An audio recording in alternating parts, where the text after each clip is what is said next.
Does Trump want you to die? It's not that he wants like American citizens to die.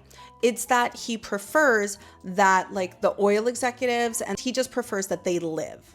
I'm going to quickly list off some of the biggest things that the Trump administration has done since the beginning of the year, which will shorten people's lifespans. Number one, he delayed legal water limits for PFAS. Okay, this would literally save millions of Americans' lives. Also just billions of dollars, right? Because PFAS cause brain cancer, testicular cancer, kidney cancer, and like hospital bills are expensive. He delayed Superfund designations for some of those PFAS, right? The companies that put them, those toxic PFAS, won't have to clean those PFAS up. And instead, us, the taxpayers, we will have to clean those up instead of the polluters that put them there. The CDC division responsible for asthma control and lead poisoning was eliminated. The Trump administration is rescinding the limits on 4 other toxic PFAS that it previously deemed as extremely toxic, and so now those are not going to be regulated at all and can continue to be dumped in our water supply. The Trump administration announced email exemptions that would allow power plants, chemical plants, sterilizers, and other facilities to email the president to get a free pass so they could pollute more.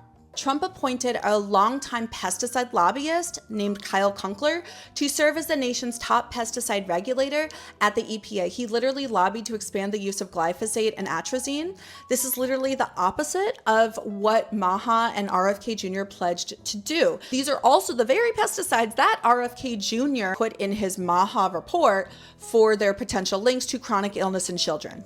Right? Next, the administration appointed a DuPont lobbyist, right? You know, DuPont, one of the biggest polluters in the world of PFAS. He put her as in a prominent role at the EPA, despite Maha's emphasis on eliminating conflicts of interest.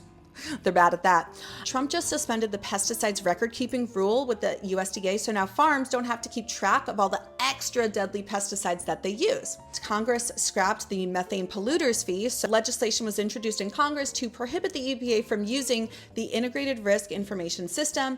This is a science research program that assesses the toxicity of dangerous chemicals, and now they don't want the EPA to use that anymore and assess chemicals as to whether or not they're toxic.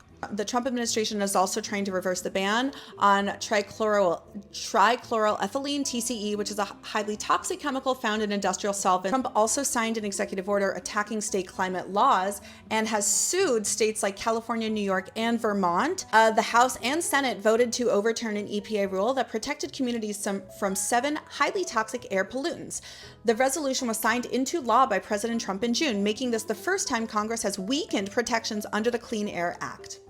Trump canceled programs to provide farm fresh produce to school children so they wouldn't have to eat ultra-processed foods. The Trump administration is doing everything it can to encourage more polluting and to shorten Americans' lifespans.